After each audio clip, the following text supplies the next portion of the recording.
रास्ते भी जिद्दी हैं, मंजिलें भी जिद्दी हैं। देखते हैं कल क्या होगा, हौसले भी जिद्दी हैं। नमस्कार, गुड मॉर्निंग, राधे राधे दोस्तों। Welcome back my new study blog.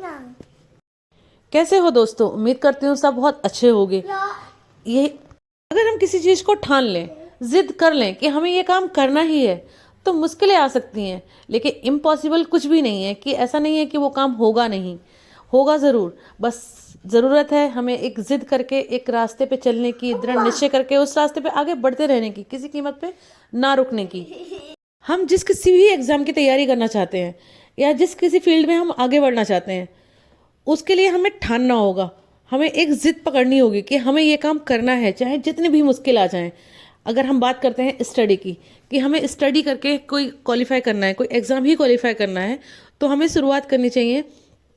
पहले तो हम उसका सिलेबस लिख लें कि हम किस एग्ज़ाम की तैयारी कर रहे हैं। वो एग्ज़ाम कोई छोटा भी हो सकता है, वनडे हो सकता है, या कोई बहुत बड़ा एग्ज़ाम यूपीएससी ऐसा भी हो सकता है। जो भी आप अपना टारगेट लेके चलते हैं, आप उस हिसाब से अपना पहले सिलेबस लिख लें।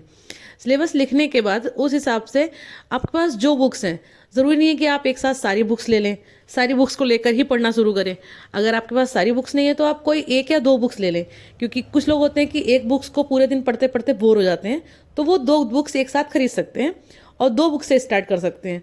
तो उसी के लिए अपना एक नाइट फर्स्ट में, मतलब पहले रात को ही अपना टू डू लिस्ट बना लें कि कल उन्हें क्या क्या टॉपिक्स पढ़ने हैं, कितना वो पढ़ सकते हैं। उसमें ये ना रखें कि हमें ये पूरे टॉपिक पढ़ने हैं।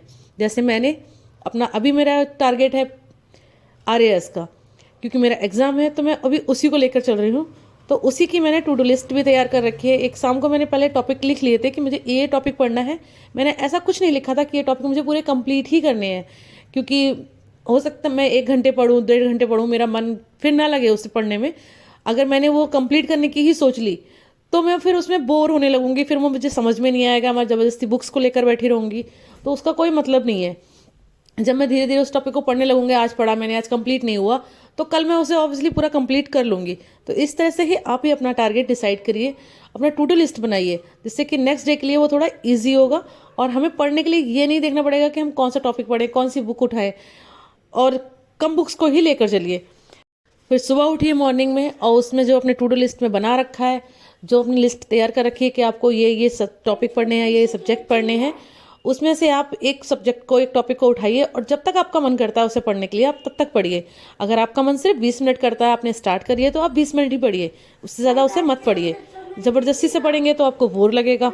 उसके बाद आप दूसरी बुक उठाइए, दूसरी बुक को पढ़िए। अगर आपका ब्रेक लेने का मन करा तो आप ब्रेक लीजिए, क्योंकि स्टार्टिंग में मैं ब्रेक लेती थी, लेकिन अब मुझे ब्रेक लेने का कोई वो नहीं होता, मन नहीं करता।